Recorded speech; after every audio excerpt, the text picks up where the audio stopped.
Fala pessoal, tudo bem? Eu sou o professor Bruno Tulux e hoje no História Vista do Baixo nós vamos analisar a música For Whom the Bell Tolls do Metallica, lançada no ano de 1984, que compõe o álbum Ride the Lightning. Então, se você quiser entender o contexto dessa música com a Guerra Civil Espanhola, fique ligado que depois da vinheta tem mais, beleza? Valeu!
Eu já vou começar dizendo que o Metallica é uma das minhas bandas favoritas de todos os tempos e que, de fato, falar sobre essa banda, essa música, nesse contexto todo de ensino de história, para mim é uma grande satisfação. Especialmente porque essa música diz muito sobre um dos eventos mais importantes que ocorreram em toda a história ao longo do século XX.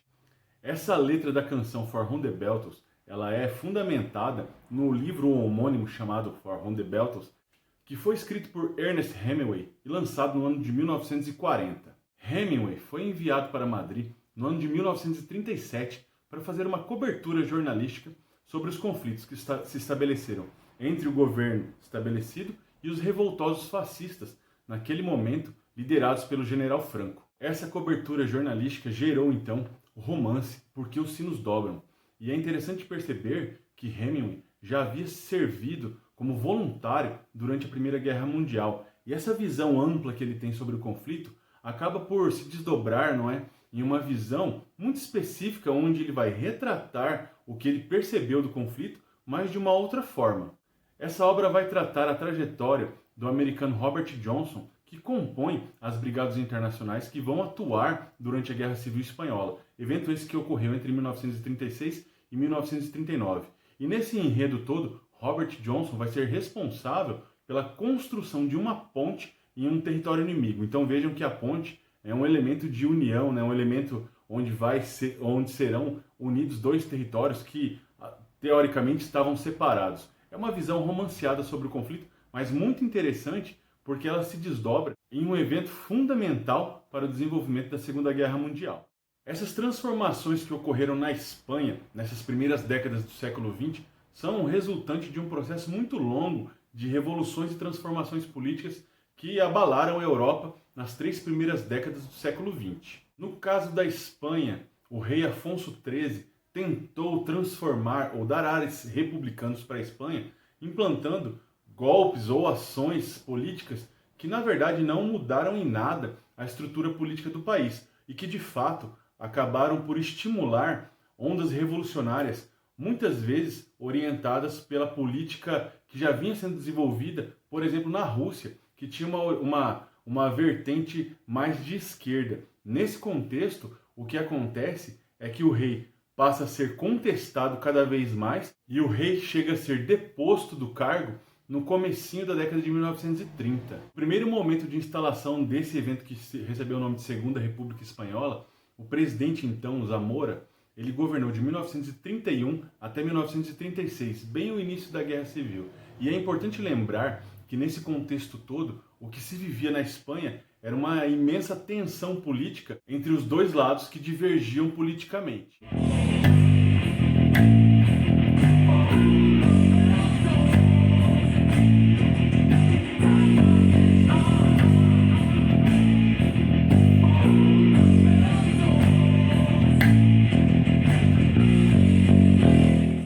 De um lado estava a frente conservadora, que eram os monarquistas restauradores, e do outro lado estavam os revolucionários, formados por anarcossindicalistas, sindicalistas, pelos bascos que queriam autonomia política da região basca, que era a Confederación Española de Derechas Autónomas e a Falange Espanhola. Em 1936, assume então a presidência da Espanha Manuel Dias, que vai ter como primeiro-ministro Largo Caballero, e que vai ser, sim, um representante desses movimentos revolucionários de esquerda, o que vai forçar o movimento conservador de direita a retomar o poder da Espanha, né, e vão ser capitaneados, então, pelo general Francisco Franco.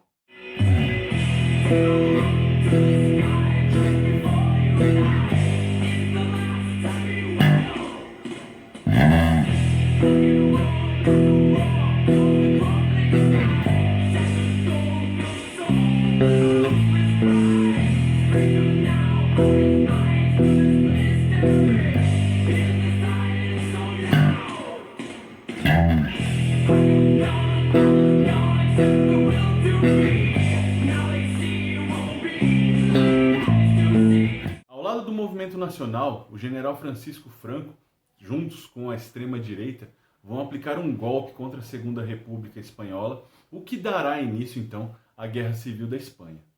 O que há de interessante na Guerra Civil Espanhola é que pela primeira vez na história e no curso do século XX, vão se enfrentar, vão se colocar em lados opostos os governos autoritários da Europa, liderados pela direita, pela Alemanha nazista de Adolf Hitler e pela esquerda, pela União Soviética de Stalin. Mas se hoje nós entendemos que essa polarização entre direita e esquerda é muito visível nesse conflito, é claro que para a própria Espanha e para quem estava envolvido nessa guerra naquele momento, essa clareza não era assim tão evidente, visto que não havia de fato uma definição nítida entre quem era de direita e quem era de esquerda. O que se entendia é que haviam movimentos nacionalistas e autoritários com perfil conservador e elementos, e movimentos revolucionários que se associavam mais aos regimes que hoje nós chamamos de esquerda. Isso torna esse conflito não uma simples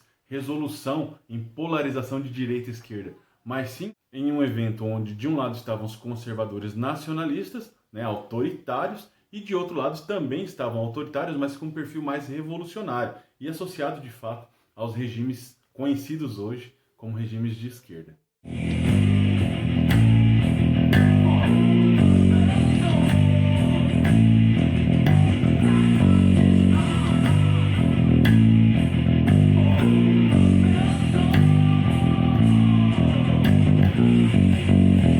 Outro fator que também chama muito a atenção na Guerra Civil Espanhola é o uso excessivo da força, da violência e da crueldade. É lógico que essa vai ser uma progressão, não é, da Primeira Guerra Mundial, que vai chegar ao cúmulo da Segunda Guerra Mundial, mas que vai conseguir encontrar um campo de desenvolvimento gigantesco na Espanha. É essa violência toda, essa crueldade, em que os lados opostos, né, conservadores autoritários e revolucionários de esquerda, eles vão usar excessivamente a violência, a crueldade, e vai se materializar em uma franca oposição entre aos símbolos que remetiam à monarquia, inclusive a Igreja Católica, e também do lado autoritário, o General Franco vai ser extremamente agressivo e extremamente cruel com seus opositores,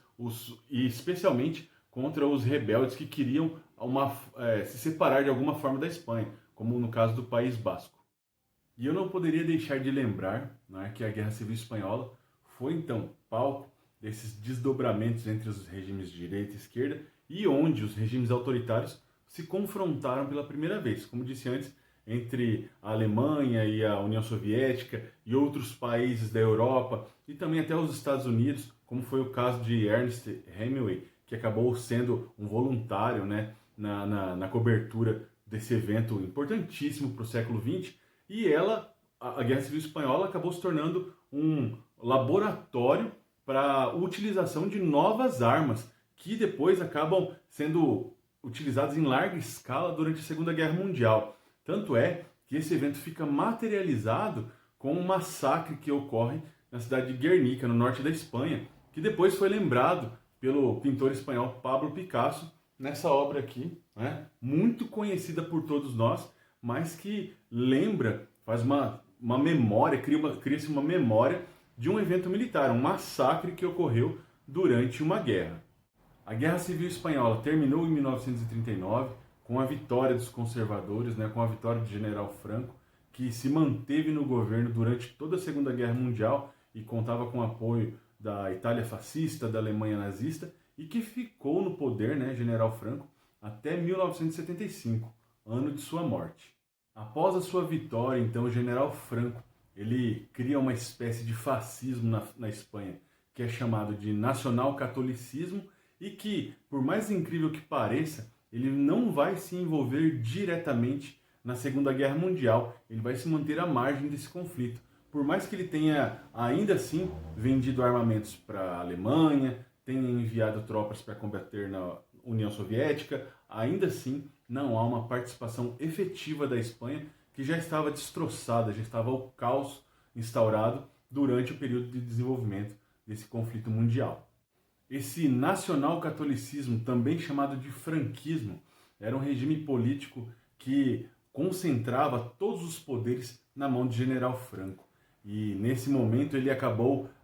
suprimindo símbolos nacionais de regiões rebeldes, de regiões que poderiam se tornar independentes, o que cria na Espanha, até os dias de hoje, uma inconsistência nacional, já que muitas regiões não consideram-se parte da Espanha, e sim promovem uma identidade local. Isso é visível em eventos até como futebol, por exemplo. Mas é importante lembrar que, nesse contexto todo, a centralização do poder na figura do General Franco não é permitido que haja qualquer forma de expressão política na Espanha durante esse período. E somente vai ser feita alguma modificação política no final da Segunda Guerra Mundial, onde todos os regimes autoritários vão ser contestados e revistos em âmbito mundial. Em 1975, a monarquia parlamentarista foi restaurada na Espanha após a morte do General Franco, e como legado de guerra, nos 3 anos de conflito da Guerra Civil Espanhola, a Espanha perdeu mais de 1 milhão de pessoas, de combatentes, entre civis, militares, revolucionários, conservadores, que ajudaram a transformar esse evento em um ensaio para novas táticas de guerra, novas armas que foram utilizadas depois na Segunda Guerra Mundial. E onde é que entra o Metallica nessa análise sobre a Guerra Civil Espanhola? Justamente na música For Whom the Bell Tolls, que é Porque os Sinos Dobram, baseada na obra homônima de Ernest Hemingway, lançada em 1940, e que trata dessa visão do exagero da violência, da guerra, de onde poderia-se entrar em um consenso sobre a guerra, mas de fato o que se percebe é o uso exagerado da força, da violência, da crueldade, e que fica claro na letra da música do Metallica, lançada no ano de 1984, mas que faz uma reminiscência a esse conflito em escala mundial, né, já que ele contrapõe ideologias mundiais da época e que depois vai se desdobrar, né, num outro evento, como eu disse, sem a participação efetiva da Espanha, mas como um laboratório de guerra para o desenvolvimento da Segunda Guerra Mundial. E se vocês prestarem atenção, a última parte da música, não da letra, da música mesmo, da parte musical, ela simula de fato um bombardeio, uma característica desse conflito que ficou expresso tanto na obra de Pablo Picasso quanto nas memórias, nas coberturas jornalísticas que foram feitas, por exemplo, por Hemingway desse conflito. Então prestem atenção no finalzinho da música, que é interessante como a musicalidade ela também consegue transportar um sentimento que foi criado a partir desse conflito e das suas características.